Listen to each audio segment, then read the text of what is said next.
Desde el campo hasta la plaza se escucha un canto que abraza. Es el eco de un pueblo fiel. Historias viven en su piel. Variedades y valores de un pueblo. Telecanal Radio Diálogo es la voz que nos unió. Desde el campo a la ciudad, nuestro orgullo es tradición. Cada mujer, cada hombre cuenta sueños en su rumbo y en el aire. General Valdicera, en cada estación se respira el corazón.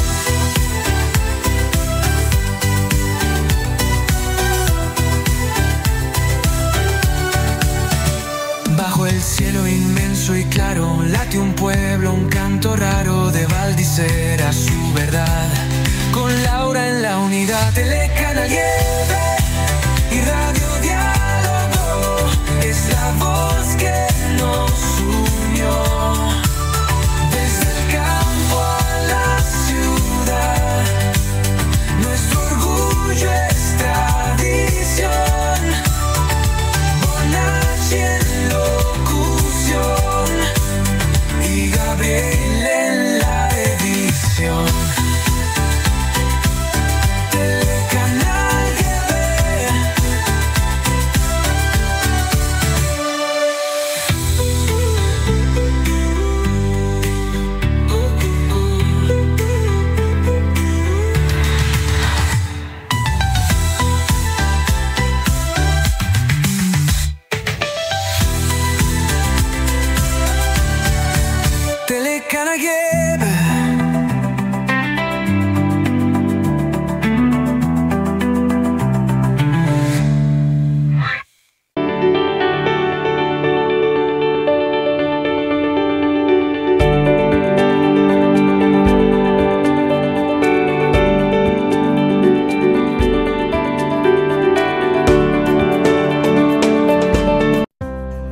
La salud es lo más importante.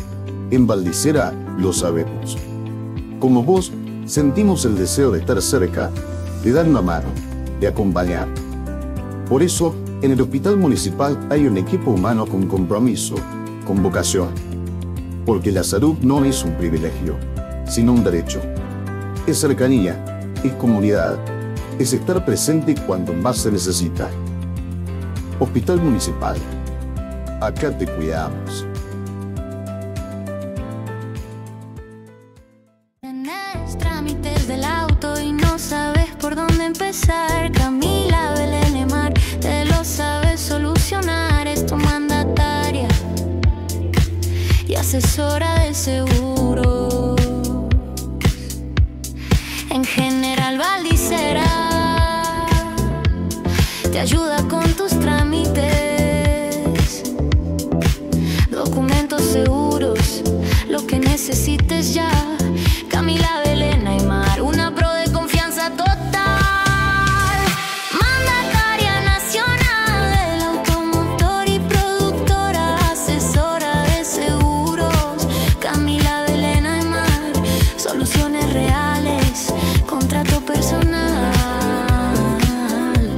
Programa variedad y valores de un pueblo. Agroservicios, salva a tu hermano.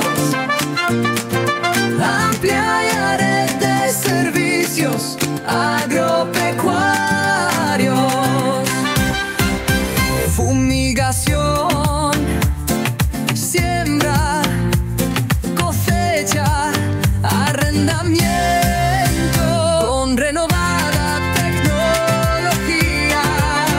Agroservicios, salva a tu hermano.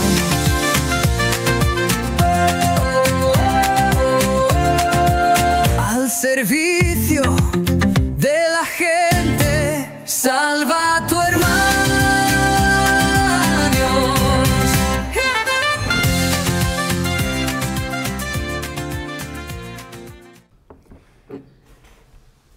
Bien amigos, muy buenas tardes. Hoy comenzamos este programa y tenemos una nota aquí con un invitado que viene de la ciudad de Corral de Busto.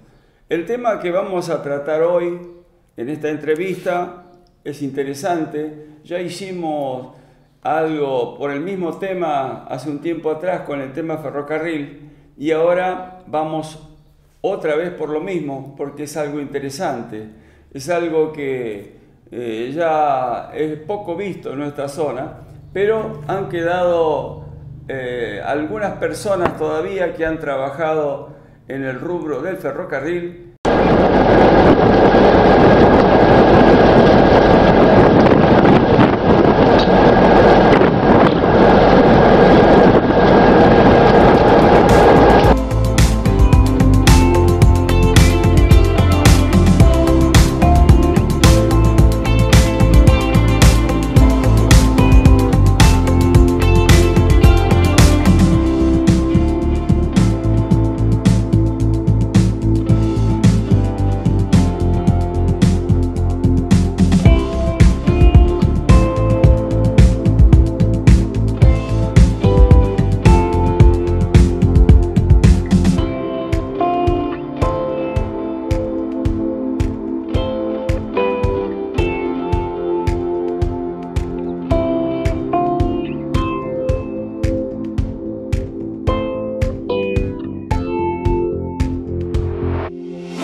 En este caso lo tenemos a Jorge Luis Molinaro, de la ciudad de Corral de Busto, a quien le damos la bienvenida y vamos a comenzar a preguntar cómo fue el comienzo allí en las vías del ferrocarril, en qué momento fue. Lo vamos a saludar primero. Don Jorge, ¿cómo le va? Buenas tardes. Muy bien, gracias por la invitación. No tiene nada que agradecer, nosotros vamos buscando información que usted la puede dar. Yo empiezo con la información. Yo ingresé en el año 1975 en Rosario. Hice un curso de 55 días hábiles y después de los 55 días hábiles yo ya quedé como preconductor ahí en Rosario. Bueno, después de ahí en Rosario trabajábamos con la carga. Yo trabajaba con los trenes de carga, iba a Venado Tuerto, iba a Galvez, a Cañada de Gómez, a Varadero. Bueno, y después ya a los 8 meses de trabajar ahí en Rosario, salió un vacante y bueno, había vacante en Corral de Busto y yo pedí la vacante de Corral de Busto y bueno, me tocó ir a Corral de Busto, que ya en el año 76 fui a Corral de Busto. Bueno, vamos a decirle a la audiencia que a usted lo conocen como Pino, ¿verdad? Sí, como Pino. Bueno, entonces lo voy a tratar de esta manera, sí, ¿no? Sí. Bueno, no ¿cuál era la misión suya, por ejemplo, cuando usted comenzó a trabajar? Bueno, yo cuando empecé a trabajar, bueno, en Rosario, ya cuando ya vine a Corral de Busto, trabajaba en los trenes de carga. Íbamos a Chazón y a Firmá con los trenes de carga y con los trenes de pasajeros, y yo alcancé a agarrar los trenes de pasajeros porque después en el año 78 ya no corrieron más los trenes de pasajeros por la zona de Corral de Busto, ya no corrieron más, ya lo habían sacado. Y yo alcancé a trabajar con el tren local de Corral de Busto a Rosario, a Firmá íbamos, a Firmá dábamos vuelta a la máquina, o sea que en Firmá entrábamos había un triángulo y entrábamos para el lado de Melincué. Entonces cortábamos la máquina, veníamos por vía segunda, enganchábamos en la vía primeriza y el tren salía de vuelta para el lado de Rosario. Y después íbamos a Pergamino, por ahí por Firmá. Yo tenía un diagrama que una semana iba a Pergamino, lunes, miércoles y viernes, y la otra semana, martes, jueves y sábado, corría con un tren que se llamaba el Come Chingones, que venía de Córdoba a Río Tercero. Ese tren salía de Corral de Busto a las 4:15 de la mañana y paraba en Montemaí, Ucacha, Laborde, Chazón, Montemaí, Laborde, Chazón y Ucacha nada más. O sea, era un tren que llevaba coche cine, llevaba coche comedor, llevaba camarote, coche pullman, era un tren. Bueno, pero bueno. De acuerdo a otra nota que hemos hecho, Sí. Usted me está queriendo decir más o menos parecido a lo mismo. No paraban todas las estaciones, salteaba algunas. Ese tren no, ese tren tenía esas paradas. Ahora las otras, que le digo, el que le dije yo a Rosario y a Pergamino, parábamos en todas las estaciones. El tren, por ejemplo, a Rosario salíamos a las 3:30 de la mañana y a las 7:30 de la mañana estábamos en Rosario Norte. Nosotros dejábamos servicio en Rosario Norte y al día siguiente tomábamos el tren de vuelta para Corral de Busto, que ese era el local. Estimado Pino, escúcheme. Sí. En ese momento, ¿usted era conductor de la máquina? Preconductor era. Ah. Preconductor. Después yo le voy a decir cuando tuve que ir a hacer el curso para conductor. Después, pero llegó a ser conductor. Sí, por eso después le voy a contar. Y bueno, y después teníamos un tren que ese que yo le dije que salía a 2:30 de Corral de Busto, a las 5:45 de la tarde estábamos en Pergamino. Y eso que el tren en Firmá y en Ménicue se demoraba bastante porque se cargaba mucha encomienda en los coches, en los furgones de carga. De carga del tren de pasajeros. Y mire cómo estaba la vía, que en menos de 5 horas estábamos en Pergamino y parando en toda la estación y se demoraba mucho ahí, a lo mejor 40 minutos en cada estación, ahí en Firmá y en Ménicue, que se hacían transbordo. Y usted en este relato que me está haciendo, en ese con momento, bien, sí. En ese momento era máquina a vapor. Yo cuando entré todo 10 ya. Había máquina a vapor, había una en Venado Tuerto, una en Río Cuarto y una en Rosario, pero yo ya no, yo empecé con la máquina 10. La máquina 10. Dígame otra cosa. Sí. ¿Qué velocidad tenía Y acá nosotros en esa época? De Firmá a Chazón teníamos 70 kilómetros. De Firmá a Chazón. 70 ¿La velocidad que iba el tren? Sí, y a Río Cuarto también. La vía acá. Y estaba muy controlada, trabajaban todos los días en las vías. Acá la tenían muy bien las vías. Hoy no es así. No. Yo estoy hablando de las pocas vías que están en funcionamiento. Después yo le voy a decir cuando ya empezó la carga, cuando se privatizaron. Yo después le voy a explicar cuando se privatizaron cómo eran las horas que íbamos a Chazón y las horas que íbamos a Firmá. Después se va a dar cuenta. Nosotros de acá con un tren de carga de Firmá de Corral de Busto a Firmá teníamos 2 horas 10 con un tren de carga en la época del ferrocarril argentino. Que trabajaba yo cuando empecé, y de Corral de Busto a Firmá teníamos 3 horas 10. Y después cuando se privatizaron los ferrocarriles, ya no había más nada, en la estación no había más nada, y no había mantenimiento en las vías, nada, y teníamos casi 5 horas de Corral de Busto a Firmá y casi 7 horas de Corral de Busto a Chazón. Mire, yo le voy a contar algo que ya lo dije en la otra nota con este señor de Montevideo, hablando sobre el ferrocarril. Un día tuve la oportunidad de viajar a Villa María y me llegué a la estación, porque no deja de ser interesante o curioso hoy por todo lo que era antes y lo que ahora no hay más. No. Y entonces, bueno, me decía el maquinista, porque le hice una entrevista, me decía el maquinista que tenía muchas horas, ese tren que yo hablé con el maquinista, viajaba de Córdoba a Retiro. Y yo le preguntaba cómo era la velocidad, y mire, dice, hoy vamos a 40 kilómetros. Y digo, ¿y por qué tan despacio así? Las vías. Dice, no tenemos vías. Claro, por los trenes de carga. Y cuando privatizaron, le dieron todo a la privatización y los trenes de pasajeros los dejaron a un lado. Por ejemplo, un tren de pasajeros de Rosario a Tucumán, a lo mejor lo tenían en una estación 1 hora o 2 horas para darle cruce a un tren de carga. Entonces por eso le ponían tantas horas. Y aparte que las vías no daban más. No podían levantar velocidades. No, y las vías no daban más. Pino, Y- escúcheme, ¿y qué piensa usted sobre esto? ¿Qué tiene para decir Y como laburante de ese lugar y cómo están las cosas a mí, hoy? ¿Quiere que le diga una cosa? Yo estoy, qué sé yo, como un muchacho que no veo las máquinas, lo único que veo es la vía ahí en Corral de Busto, no veo los vagones, no veo más los vagones, no veo más como era antes. Como una acá decepción, ¿no? Acá, claro, acá no pasó más nada. Mire, yo le estaba contando a los muchachos, hará un mes, 2 meses, fui con un muchacho a Venado Tuerto y le digo, por favor, llévame a Venado Tuerto, pasan muchos trenes que van a Mendoza, a todos lados, llévame a ver si veo una máquina o un vagón. No había nada, no había nada, no había nada. Y a mí sí, una desilusión terrible. Yo con los trenes y para como toda la familia de mi papá, que arriba de los trenes, que trabajaron con la máquina de vapor y máquina diésel ellos, y yo con la máquina diésel y no ver los trenes, para mí es una Y amargura su terrible. papá también hacía esto. Claro, mi papá trabajaba en la carga y en los trenes de pasajeros. El último tren de pasajeros que yo le decía que iban de Corral de Busto a Rosario, el local, después empezó a correr ya al último, pues ya en el 77, 78 sacaron todos los trenes que venían para el lado de Corral de Busto, se corría hasta Casilda nada más.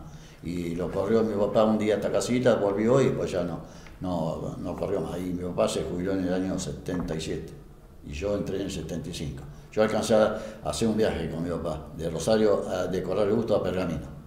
Me tocó un día viajar con él en un tren de pasajeros. Otra cosa debemos recordar, que algo queda, prácticamente una señal nada más queda. Claro. En el Corral de Busto estaban los talleres. Los talleres en Corral de Busto estaban, el galpón de máquinas tenía 7 vías, 7 vías para las máquinas de vapor, que ahí se le hacía todos los barreros, todo, porque en la época de mi papá había 24 horas de maniobra, hay 3 turnos de maniobra en Corral de Busto, porque ahí se armaban todos los trenes para Chazón y para el lado de Río Cuarto y para el lado de Firmada, Rosario. Qué O sea que interesante. había 3 turnos de maniobra. Qué interesante, ¿no? Y después ahí en el galpón de máquina hay una mesa que todavía está ahora, se le dice mesa porque ahí se daban vueltas las máquinas de vapor. Porque la máquina de vapor atrás había máquina a leña, había máquina a carbón, después la máquina de petróleo, entonces la parte de adelante tenía que ir siempre para el lado del cuarto y siempre para el lado de Firmar. Entonces se daba vuelta en la mesa. En la mesa se daba Sí, vuelta. ¿no? Los mismos, Vía giratoria. Los mismos agentes de la vía giratoria, la mesa giratoria. Eso lo daban vuelta los que trabajaban ahí en el galpón de máquinas. Mire, les cuento Y después otra. estaba el tanque de agua, donde, ahí al lado del hiperúnico, que está el tanque de agua, ahí donde le daban el agua a las máquinas. Ayer, precisamente ayer, estuve visitando una industria que está a 25 kilómetros de Córdoba, en un lugar muy solitario y, ¿qué le diría? Entre medio monte, montaña y allí, en ese lugar que se llama Corazón de María, el lugar, Corazón de María. Sí, lo sentí. hay una industria grande. Sí, sí. Y esa industria realmente son amigos míos y ayer la fui a conocer. Y justamente dentro de esa industria, tiene 60 empleados, trabaja con material para ferrocarril. Mire usted que... Repara todos los ganchos de los Ah, vagones, claro. los topes. Claro, sí. Y encontrarme con eso, la verdad que... ¿Cerca de Córdoba eso? Sí, cerca de Córdoba. Cerca de Córdoba. Y bueno, toda esa industria hace todo reparación y trabajo, fabricación de ciertas cosas de material pesado. Claro. Y bueno, ahí me estuvo mostrando mi amigo todo lo que se usa, lo que ellos reparan y Claro. fabrican para el tema de Sí, sí, del sí. ferrocarril. que no es para esta zona, ¿no? Claro, porque claro, eso son para empresas que vienen, ellos trabajan claro. para Buenos Aires, inclusive antes me dijo que exportaban. Sí, Y sí. bueno, Y acá, bueno, en la época que yo le digo, en la época nuestra también, que yo alcancé venían vagones, por ejemplo, a Corral de Gusto venían vagones de aceite, de azúcar, de Portland, de cemento, venían a Corral de Gusto para los ciertos negocios de Córdoba, hasta que, bueno, después se privatizó los ferrocarriles y ya en el año 87, bueno, yo le digo, después en el año 87, yo trabajé en Corral de Gusto hasta el año 87. Después en el año 87 yo tenía que pedir vacante para ser conductor, porque si no, si seguía de preconductor, los jóvenes me iban a pasar a mí, y me iban a llevar a mí de preconductor, y los jóvenes a lo mejor eran conductores. Entonces yo pedí vacante con otro muchacho ahí de Corral de Gusto, pedimos la vacante en San Martín, en la provincia de Buenos Aires, del ferrocarril Mitre. Y ahí estuvimos del año 87 al 89. Y con la última vacante de Ferrocarril Argentino volvimos de vuelta a Corral de Gusto, que después estuvimos hasta el año 93 que se privatizaron los ferrocarriles. Y yo, por ejemplo, de conductor, para ir a nombrarme de conductor, tuve que ir a hacer un curso a Rosario en el año 81, de 7 meses. Después me mandaron a rendir a Buenos Aires, a Constitución fui a rendir yo. Y en el año 83 ya quedé como conductor. Me nombré ahí cuando le dije que me había ido a San Martín. Y después, bueno, volví a Corral de Gusto y ya era conductor. Ya iba con los trenes de carga nada más, porque ya los pasajeros no había más. ¿Qué piensa usted, por ejemplo, en un futuro? ¿Vuelven? Sí, yo no tengo esa confianza, ya me sobrepasó, porque acá verlo, yo ya no lo voy a ver más, pero para arreglar todo esto de firmar a Río Cuarto, tienen que arreglar de Casilda a Río Tercero, todas esas vías que están todas muertas, hace años, eso tiene que ser todo nuevo. Y sí, eso se tiene que reconstruir. Todo nuevo. Ahora, debemos convenir, usted lo conoce mucho más que yo, el ferrocarril es el medio de transporte más barato que hay. Sí. El más conveniente para carga pesada y en cantidad. Claro. Y usted vio que las rutas están todas rotas, las rutas. Y bueno, por eso. Nosotros en la época, ahora le voy a comentar, cuando se privatizó, en la época de Ferrocarril Argentino, nosotros con los trenes de carga íbamos con 30 vagones cargados. De acá a Río Cuarto, bueno, nosotros íbamos hasta Chazón y hasta Firmá, con 30 vagones de carga. Y en la época de que se privatizaron los ferrocarriles, veníamos con 70 vagones. Cuando se privatizaron en el 93, nosotros nos dieron para ir a Carlota o a Dalmacio Vélez Arfield. Y ¿70 vagones con una sola máquina? No, ahora le voy a explicar.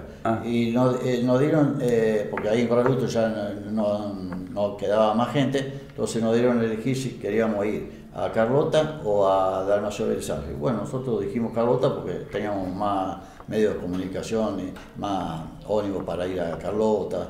En vez a Dalmacio Vélez nos quedaba atrás más, teníamos que ir a Villa María, tomar otro ómnibus a Dalmacio, entonces pedimos Carlota. Bueno, resulta que nos dejaron 6 meses más ahí en Corral de Gusto, porque nosotros conocíamos toda la zona, venían los trenes de carga, entonces los muchachos de Rosario que venían hasta Corral de Gusto nos conocían para el lado de Montemaí, Chazón nos conocían, entonces íbamos nosotros. Y después, bueno, y le decía, nosotros veníamos con 70 vagones, por ejemplo, a Montemaí. El tren venía de Rosario con 70 vagones. Nosotros lo tomábamos a cabo alguna vez en Chabá. Porque le dije, estuvimos 6 meses en Corral de Gusto, después duramos 3 años en Corral de Gusto, pero cuando no corrían los trenes nos mandaban a lo mejor a trabajar a Villa María, por otros lados nos mandaban. Y si corría algún tren por acá, entonces nos mandaban al día siguiente acá nosotros y nos quedábamos acá en la zona nuestra, nos quedábamos acá en Corral de Gusto. Y venían los trenes de 70 vagones y los llevábamos nosotros a Montemaí. Nosotros le colocábamos 70 vagones a las 7 de la mañana, ahí a la aceitera de Montemaí, a las 7 de la mañana le colocábamos los 70 vagones, a las 7 de la tarde ya estaban los 70 vagones cargados. Y ya, ¿Sería el carga pesada? sí, se cargaba trigo en una época, después de maíz y soja. ¿Y cuánto necesita usted en un día para traer 70? ¿Cada vagón? Cada vagón. Nosotros acá el vagón lo máximo que llevaban eran 54.000 kilos, pero en la zona nuestra acá se cargaban con 37.800, 36.800 por las vías. No se llegaba al máximo, 54.000, ese es el máximo era. Pero acá se cargaba menos porque por las vías. Y bueno, y yo le decía que con 70 vagones nosotros íbamos, hacíamos la maniobra, agarrábamos el tren y al día siguiente ya estaba en Terminal 6, en Rosario, el tren. ¿Y cuánto necesitaba camiones para cargar 70 vagones? Bueno, un mes. Ahí está el ahorro en cuanto al traslado de carga pesada. Y también estaba el cuidado de las rutas, porque no se ponía tantos camiones en la ruta, las rutas rompían menos y los trenes trasladaban más. Claro. Otra cosa, Pino, para usted, ¿el ferrocarril debe ser estatal o privado? Y en el estatal se comentaba que daba pérdida, se daba pérdida, no sé, eso ya uno... daban pérdida por el ferrocarril. Bueno, nosotros en los trenes de pasajeros, yo alcancé a correr los trenes de pasajeros de Rosario a Buenos Aires, de Buenos Aires a Rosario, y llevábamos 3.000 personas. Yo alcancé a correr el tren que iba el rosarino, el porteño, después el que iba a Tucumán, que se llamaba, que llevaba Cochecín, como que llamaba el tren de Tucumán. Bueno, los trenes que nosotros íbamos hasta Rosario. Y bueno, y la carga, había carga en ese momento, se cargaba en todos lados. Acá venían muchos trenes de la zona de Río Cuarto, de Llena, de Rotarán, de Maíz, venían todos por acá, esos trenes. Y bueno, y después decían que los trenes daban pérdida, que esto, que aquello, hasta que, bueno, Menem privatizó todo. Bueno, la privatización... Yo, por ejemplo, le digo, yo entré en el año 93 y en el año 97 la empresa esta de Rosario, de los trenes que habían privatizado, el Control Rosario, nos dijeron a mí, al compañero mío, si queríamos ir a trabajar a Tucumán 15 días, con todo pago, con viático, todo. Y bueno, dijimos con el muchacho, compañero mío, vamos, yo ya conocía a Tucumán, pero no conocía para trabajar. Y fuimos a trabajar 15 días y ahí fue el furor de la soja en el año 97. Y ahí empezó a correr un tren que se llamaba La Lumbrera. El tren venía todo de la montaña, venían todo en barro, bronce, todas esas cosas y todos trenes cerrados. Cada tren de esos le dejaba $50.000 de ganancia y todavía corren esos trenes. En el año 97 a los privados. Y los privados, ellos tienen aceitera Endesa, que hay que colocarle vagones las 24 horas. Tienen la aceitera en Chabá, tienen la aceitera en Rosario, en el puerto. Tienen las máquinas, tienen los vagones y las vías. Ellos, la estación, no les interesaron nunca. No, por supuesto, pero yo creo que si esto... Y le dan a los privados, perdón, le dan a los cualquiera, por ejemplo, que no son de ellos los trenes, por ejemplo, a un Escalante le dan un tren cada muerto obispo. Le llevamos un tren Escalante, nosotros. Yo creo que si esto se reactiva en algún momento, tendrá que ser por la vía privada, me parece. Ojalá, porque sí. ellos le han puesto material, ellos por ejemplo de Villa María de esa arreglaron todo. Antes era todo tierra, sobre tierra, los durmientes, como era acá. Y allá enseguida hicieron todo nuevo y todo con piedra. Claro. como pie, y entonces ahí ellos le tienen que trabajan las 24 horas, eso es un infierno trabajar ahí, como trabajas aceite. Y ahora, y, por ejemplo, antes... Y Chabá te carga todos los días Chabá, que después nosotros nos mandaron a Chabá, nos dieron a elegir, después que a Carlota no alcanzamos ahí, y entonces nos dieron a elegir de vuelta a Dalmacio a Chabá, y fuimos a Chabá porque teníamos mejor combinación y estábamos a un paso de Corral de Busto. Y bueno, ahí en Chabá cargaban todos los días 60 vagones de harina de soja, todos los días, con una sola máquina, y después los 70 vagones que usted me preguntó, se corría con 2 máquinas. Y por ejemplo, en la máquina de adelante íbamos yo y el conductor, y la de atrás hacía lo mismo que la de adelante. La teníamos que disponer nosotros con todas las cosas y hacía lo mismo. A ver, para su manera de pensar, hablemos de la época donde estuvo el gobierno de Carlos Menem. No hagamos política porque esto no es para política. Pero ¿el gremialismo fue el que apuró la salida de los ferrocarriles? El gremialismo fue terrible, muy terrible. Y sí, porque yo me acuerdo por eso yo le digo que en la época mía, yo le digo que este presidente fue lo mejor que tuve yo. En la época mía, presidente de la fraternidad. Nosotros ahí en Corral de Busto teníamos ahí donde yo le dije, en la casa de la fraternidad, nosotros hacíamos las reuniones los domingos, las asambleas, y siempre se hacían fiestas, todo eso, y una vez lo trajeron la gente bueno, en la época de mi papá, lo trajeron claro. a Cesar ahí a Corral de Busto. Y en otras épocas hubo de peronismo, vio de Melgarejo y otros presidentes.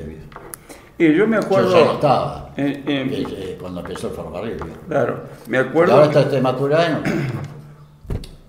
¿Hasta ahora? Sí, porque ahora se han votado para toda la vida. ¿Cuánto hace que están los gremialistas? Igual que el Centro Operador Comercio. Eso hay que cambiar. Los taxistas, todo eso. ¿Cuántos años hace que están? En realidad...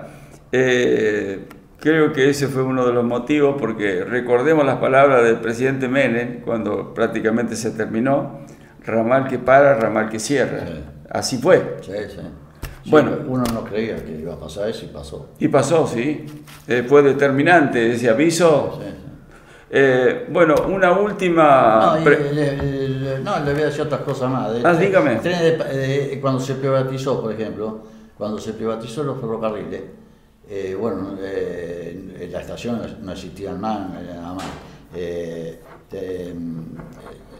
Nosotros, por ejemplo, íbamos de Venado a Carlota, y de Venado a Carlota teníamos como 15 horas, íbamos a 12 kilómetros, amigos, bueno, y teníamos a lo mejor muchas horas de trabajo, y la empresa, ¿sabe lo que hacía? La empresa traía a cualquier hora, madrugada, mañana o tarde, traía en remía a una pareja y nos paraban en el medio del campo, porque nos manejábamos por los handys, nos paraban en el medio del campo, se subía la pareja y el remí nos llevaba a los dos que nos bajábamos al lugar más cercano que teníamos para parar nosotros. Ellos se manejaban con los remí y con los teléfonos. Ellos, remí y teléfono era para, como nosotros si tomamos un café. Y al principio ellos mandaban, de Buenos Aires mandaban pareja en avión a Tucumán, por ejemplo, porque había poca gente, hasta que fueron poniendo gente. Claro. Yo quedé directamente. Hay otros muchachos, compañeros míos, que no entraron. Usted me habló de unos delegados recién. Y Sobrero, ¿cómo fue? Bueno, ese es de la Unión Ferroviaria.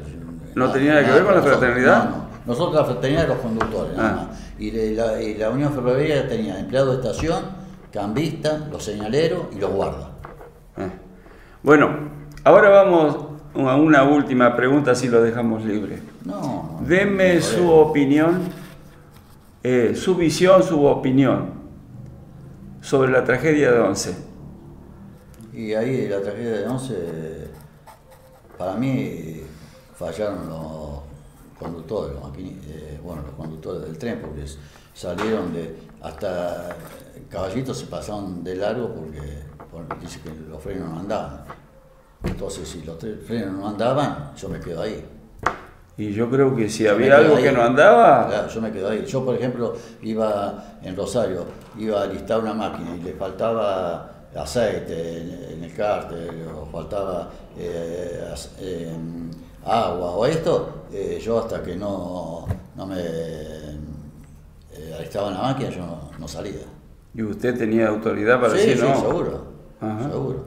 Sí, Y porque ahí, era la seguridad, ¿no? Claro, y ahí yo digo que para mí han fallado, estos conductores han fallado porque se pasaron la estación de Caballito. Si al pasarse una estación, algo pasa en el tren y bueno, decían que tenían problemas de freno y después siguieron. ¿Y el conductor no se prevé, por ejemplo, de eso, de que va llegando al final? Sí, yo ya, eso veo yo en esos trenes. Porque eso dio mucho que hablar, Y murieron 51 personas. 51 personas murieron. Es una cosa que no inaceptable para profesionales de este caso de la carga de pasajeros. Claro, sí.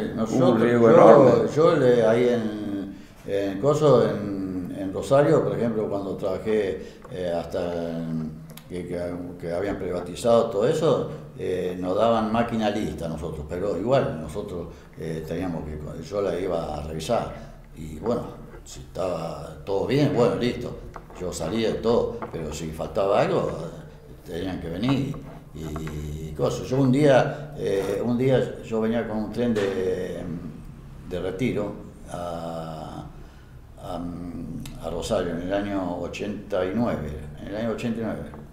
y era un tren que salíamos a las 23 de Rosario, de Buenos Aires iba directo a Rosario, Santa Fe iba el tren ese, y teníamos 2 horas 50 con ese tren directo a Rosario. Rápido. Sí, y directo era, y si perdía un minuto nos pedían informe, y yo en el paso antes de entrar a la estación de Colegiales, se me aplicaron todos los frenos de la máquina, no había nada que hacerle, pasan 1 millón de ómnibus, autos, todo eso, ahí en ese paso nivel. Bueno, hasta que después más o menos se arregló la máquina, pero ya ahí en San Martín a mí ya me esperaron con otra máquina, para cambiar de máquina. Bueno, y así todo, perdí 1 hora nomás a Rosario. Había máquinas disponibles en ese lugar. Sí, en esa época había mucha máquina en todos lados. Acá, por ejemplo, cuando los domingos a la madrugada, cuando venía el tren de Río Cuarto, el Comechingones, ese tren que venía de Rosario de Buenos Aires a Río Tercero, se rompía una máquina, un juego de cambio de U en Montemaí, estaba acá la máquina que quedaba los sábados a la noche hasta el lunes, que iba a Rosario, el tren local le daban la máquina esa. Uh-huh. Bueno, Pino, no sé si me quedó algo por preguntar y usted me puede decir, si no, vamos a concluir la nota. Por lo menos es todo lo que yo le puedo contar de la paranomía. Yo trabajé 32 años y 8 meses, yo me jubilé en el 2008. Yo entré en el 75 y me jubilé en el 2008. Yo me jubilé con 55 años. En la época de mi papá ya se jubilaban con 55 años. Y nosotros podíamos tirar hasta los 65, porque la ley lo permitía. Pero yo, como estuve 12 años en Chabá, estuve 2 años en Buenos Aires, yo ya lo tenía decidido. Yo en el 2006 ya me había decidido que yo cumplía los 55 y me iba así o así. Uh-huh. Y bueno, ahora tengo compañeros, amigos que tiran hasta los 65. En el año que yo estaba, yo podía tirar hasta los 65, pero no, yo me jubilé a los 55. Vamos a poner la esperanza. Sí, ojalá.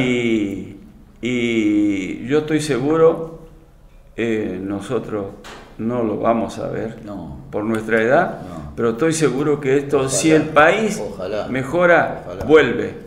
Tiene que volver, porque los países más avanzados trasladan esas cargas pesadas por vía del ferrocarril. Claro, seguro. Ahí está la economía de un país. Seguro, claro. Así que Seguro. vamos a agradecerle un poquito todo lo que hemos charlado, y allí hay material que después lo vamos a mostrar. Sí. Usted trajo material y después lo vamos a mostrar porque nuestro camarógrafo lo va a poner en pantalla, y le agradecemos, Pino, esta visita y esta charla hermosa. Yo le agradezco a usted, muchísimas gracias por el llamado. Bueno, él me dijo que había un señor que quería charlar de ferrocarril, y digo, bueno, sí, yo muy agradecido de ustedes. Bueno, nos vamos entonces dejando una linda nota, conociendo un poco lo que fue aquella vez cuando el ferrocarril aquí en la zona todavía funcionaba, y acá Pino nos relató todo su conocimiento y le agradecemos mucho. Vamos para otra cosa con nuestro canal de variedades y valores de un pueblo que hacemos aquí por Canal 2.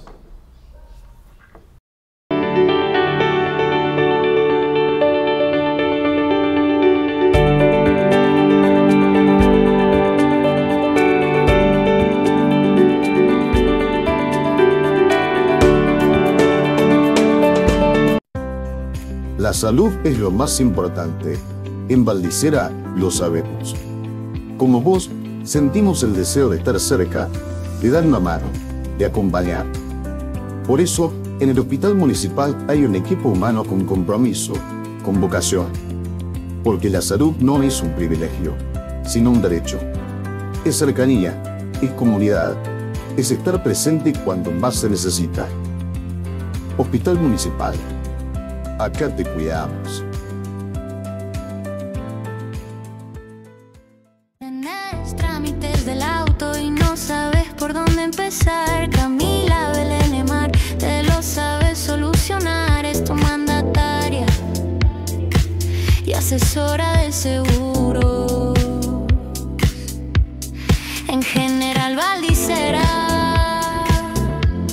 te ayuda con tus trámites. Documentos seguros, lo que necesites ya. Camila Belén Aymar, una pro de confianza total. Mandataria nacional del automotor y productora, asesora de seguros. Camila Belén Aymar, soluciones reales, contrato personal. Programa variedad y valores de un pueblo. Agroservicios, salva a tu hermano. Amplia red de servicios agropecuarios.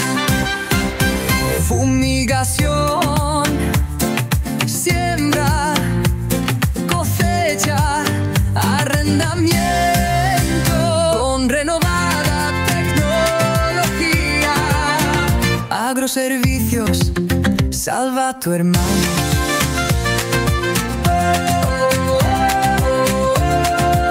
Al servicio de la gente, salva a tu hermano.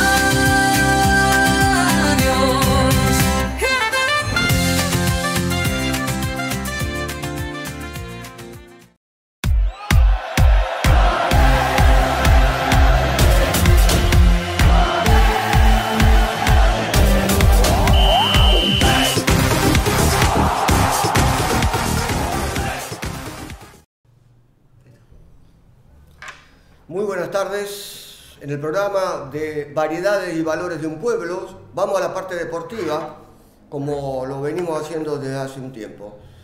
Ayer se jugó la 9ª fecha de la Liga Regional de Fútbol del Sur.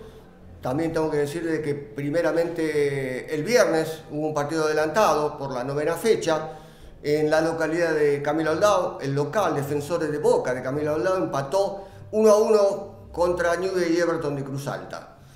Ayer sí, en el Día de la Madre, un especial día para todos, se jugó los otros restantes partidos. Los resultados fueron: en la localidad de Isla Verde. El local Sportivo de Isla Verde goleó por 4-1 a Juventud Unida de Camilo Aldao. No tengo los goles de los autores de los goles de estos partidos. En la localidad de Guatimocín, Atlético de Guatimocín perdió frente a San Carlos de los Urgentes en cuarta división por 2-0. En nuestra ciudad estuvimos con la radio, la 102.1, en el clásico de nuestra ciudad. Sporting Club de Corral de Busto empató con Club Atlético Social Corralense. En ambos partidos fueron empates, no se sacaron ventaja. 0-0 en cuarta división. Anoche, y el último partido que se jugó en la localidad de Enriville, el local River Enriville empató 1-1 frente a Mitre de General Valicera. Una vez cumplida la 9ª fecha de la Liga Regional de Fútbol del Sur, en la cuarta división las posiciones son las siguientes. Primero está New Everton de Cruz Alta con 18 puntos, también está primero en la primera división. En ambas divisiones está primero, buen trabajo para New Everton. Segundo se encuentra Mitre, General Valicera, buen trabajo también para Mitre en la reserva con 16 puntos. Tercero y cuarto lugar con 14 puntos se encuentran el Club Atlético Social Corralense y Defensores de Boca de Camilo Aldao. Quinto lugar y sexto con 11 puntos se encuentra Sporting Club de Corral de Bustos y Atlético de Guatimocín. En séptimo y octavo lugar, con 9 puntos, y hoy terminaría la liga, estos serían los 8 clasificados, se encuentra San Carlos de los Urgentes y Sportivo de Isla Verde, que venían mal, pero ganaron en la fecha anterior, en esta última fecha, por lo tanto están dentro de los clasificados. Noveno y décimo con 8 puntos se encuentran y estarían afuera hasta ahora Juventud Unida de Camilo Aldao, otro de los protagonistas y también campeón en varias veces, y River Enriville, que mejoró a comparación de años de campeonatos anteriores. Y último se encuentra en mala posición Unión de Cruz Alta con 2 puntos. Con respecto a la primera división, vamos a los resultados. Vamos a decir que el viernes se adelantó el partido adelantado. En primera división, New Everton ganó 2-0 a Defensores de Boca de Camilo Aldao en condición de visitante. Para mí, sigo diciendo, no solo hace varias fechas, New Everton para mí es uno de los candidatos al campeonato. Ayer se completaron los 4 partidos restantes. Los resultados fueron en un partido muy atrayente, seguramente, muchos goles, 8 goles. El local Sportivo de Isla Verde ganó por 5-3 frente a Juventud Unida de Camilo Aldao. No tengo los goleadores. Ayer una sorpresa también, Guatimocín en Atlético, de local le ganó 2-0 al último campeón de la liga, que fue San Carlos de los Urgentes. En nuestra ciudad, ayer, que voy a explicar un poquito lo que sucedió, tampoco sacaron ventaja en el clásico. Sporting Club empató frente al Club Atlético Social Corralense 1-1. Sacó ventaja para el local Sporting Club Benjamín Bala en el primer tiempo. Empató en el segundo tiempo Pablo Volpini. En el segundo tiempo empató para el verde. Y ayer en última hora, buen triunfo de Mitre, realmente, que le da la clasificación. Ganó de visitante por 3-2 a River Enriville, que me parece que se complica la situación para River Enriville. 2 tantos de Juan Acevedo y el último de Emiliano Botasín por el lado de Mitre. No tengo los goles del local River Enriville. Las posiciones, una vez cumplida la 9ª fecha, son las siguientes. Primero está New Everton de Cruz Alta con 18 puntos. Segundo, Sportivo de Isla Verde con 17. Me parece que ambos van a pelear el primer puesto. En tercer, cuarto y quinto lugar con 13 puntos, ya están clasificados Juventud Unida de Camilo Aldao, San Carlos, Los Urgentes y Mitre, General Valicera, los 3 con 13 puntos. En el sexto lugar, Sporting Club de la ciudad de Corral de Busto con 10, y después, séptimo, octavo, noveno, décimo con 7 puntos, están 4 equipos. River Enriville, Defensores de Boca de Camilo Aldao, el Club Atlético Social Corralense y Unión de Cruz Alta. Último, con 5 puntos, que todavía tendría una leve posibilidad de clasificarse, Atlético de Guatimozín con 5. Es decir, faltan últimas 2 fechas. La próxima fecha va a ser la siguiente. Seguramente se va a jugar entre el viernes y sábado. El domingo vamos a ir a votar. Derecho y obligación que tenemos todo ciudadano de nuestro país. Se va a jugar seguramente entre el viernes y sábado, veremos, lo decidirá la liga. Mitre General Valicero recibirá a Defensor de Boca de Camilo Aldao. Es uno de los protagonistas Mitre, ya que puede eliminarlo, Defensor de Boca, la posibilidad de estar dentro de los 8. En nuestra ciudad se juegan, para mí, un partido decisivo. El Club Atlético Social Corralense, con 7 puntos, recibirá a Rivín Riville, que también tiene 7 puntos. San Carlos Los Urgentes, aliviado y ya clasificado, recibirá Sporting Club de la ciudad de Corral de Bustos. En Camilo Aldao, Juventud Unida Atlético de Guatimozín, también uno que tiene posibilidad de Atlético, leve, pero tiene posibilidades. Y el último partido de local, Unión de Cruz Alta, para mí debe sacar algún punto si quiere tener posibilidad de clasificarse. Recibirá Sportivo de Isla Verde, el segundo del campeonato. Fecha libre es el puntero hasta ahora, Newell's y Everton de Cruz Alta. Con respecto a lo que sucedió ayer en nuestra ciudad de Corral de Bustos, donde yo soy vivo desde 20 años, 25 años, pero también viví desde mi nacimiento, a pesar de que nací en la ciudad de Rosario. Fue un partido realmente atrayente, emotivo, por ahí no todo bien jugado, pero sí muy emotivo. Un día hermoso, 25 grados, sol pleno, el Día de la Madre, la gente con ese día especial que es el Día de la Madre. Aquellos que lo tienen, realmente es un placer. Nosotros yo por ejemplo que no la tengo desde hace ya varios años, extraño a mi querida madre y seguramente siempre la tengo presente. Es un día especial. El partido, los primeros minutos fue un partido como generalmente sucede en los clásicos, lento, trabadito, ninguno de los dos tomaba iniciativa. Hasta que por ahí, sobre los 15 minutos, empezó a adelantarse un poquito más Sporting Club, se adelantó, mandó todos los defensores adelante, empezó a aparecer Chico Airoldi, que jugó a Octavio, de número 5, juega bien, todavía me parece que le falta un poquito más de juego, le falta un poquito más sobre todo de jugar unos partidos más, ya está en ritmo, ya entró en ritmo. Gran trabajo del primer tiempo de Juan Marchelli. Para mí la figura del primer tiempo fue Juan Marchelli, bien acompañado por Vittorio Meneguzzi, que se juntaron, trataron de tener la pelota, y un poquito más arriba estaba Ignacio González como 7, y los Balas, Juan Segundo como 9, y Benjamín tirado a la izquierda. Los primeros minutos dijimos que era parejo, hasta que los 20 minutos aproximadamente hace una jugada bárbara Juan Marchelli. Comienza a driblear jugadores, 1, 2, está como número 8, que no, antes los número 8 llegaban mucho más, ahora el número 8 más es ida y vuelta, pero juega más de contención. Entra muy bien con el número 8, mira el arco, le pega, para mí la trató de colocar, bien colocada, el arquero que no podía llegar, la pelota que pega en el palo. Pago de derecho, vuelve hacia el medio del arco, al medio del área, y se salva Corralense. Era un golazo, realmente, incluso el relator de nuestra radio gritó gol cuando partió la pelota, porque parecía que entraba al ángulo, pegó en el palo.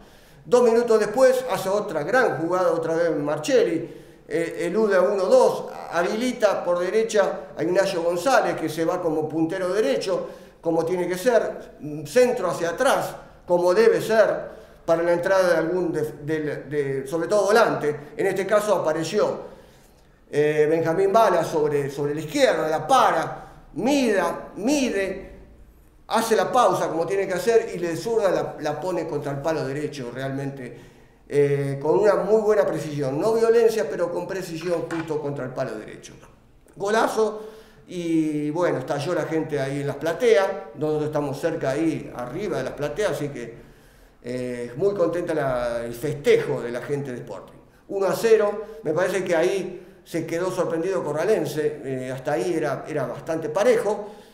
Aprovechó su momento Sporting, creo que tuvo 2 o 3 situaciones incluso para aumentar, no la logró, y sobre el final del primer tiempo comenzó a mejorar Corralense, empezó a tener un poquito más Matías Alegre, Pablo Volpini ya colaboró más, y Darío Arreta, que se tiró sobre el lado derecho junto a Axel Ruiz, que también jugó como extremo derecho. Para mí Axel Ruiz cuando juega de extremo derecho no rinde como tiene que hacer, pero seguramente esa fue la idea del cuerpo técnico, y él se tiró a la derecha, no generó mucho problema.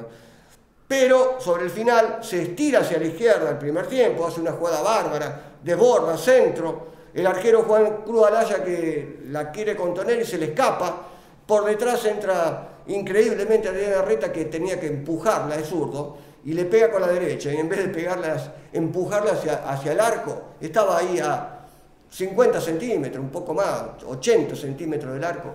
Increíblemente la tira, como le pega con la derecha, y la rechaza.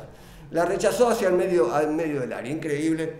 Era el empate clavado seguro, y el final del primer tiempo termina 1-0. En el segundo tiempo Corralense salió con todo, yo creo que lo avasalló a Sporting. Fue otro partido, realmente otro partido, nada que ver con el primer tiempo. Uno quedó medio sorprendido de cómo un equipo puede caerse tanto de un tiempo al otro. El fútbol tiene esas cosas, a veces es un equipo que atropella al otro y en el segundo tiempo se cae. Increíblemente esto fue lo que sucedió, lo pasó por arriba Corralense, lo llevó, lo arrastró, lo llevó hacia el área, y a los 11 minutos encuentra el empate. En otra gran trabajo de Axel Ruiz, para mí termina siendo la figura del partido.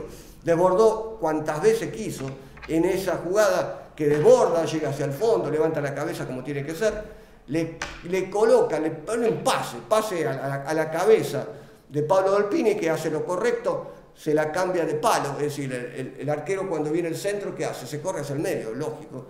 Y cuando vos se la pones sobre el lugar donde viene, es imposible de agarrarla. Le cambió de palo, como decimos normalmente, hizo la correcta, sin mucha violencia, pero con precisión, y la pelota que entra casi en el medio del arco, a media altura, casi media altura, cerca del palo derecho.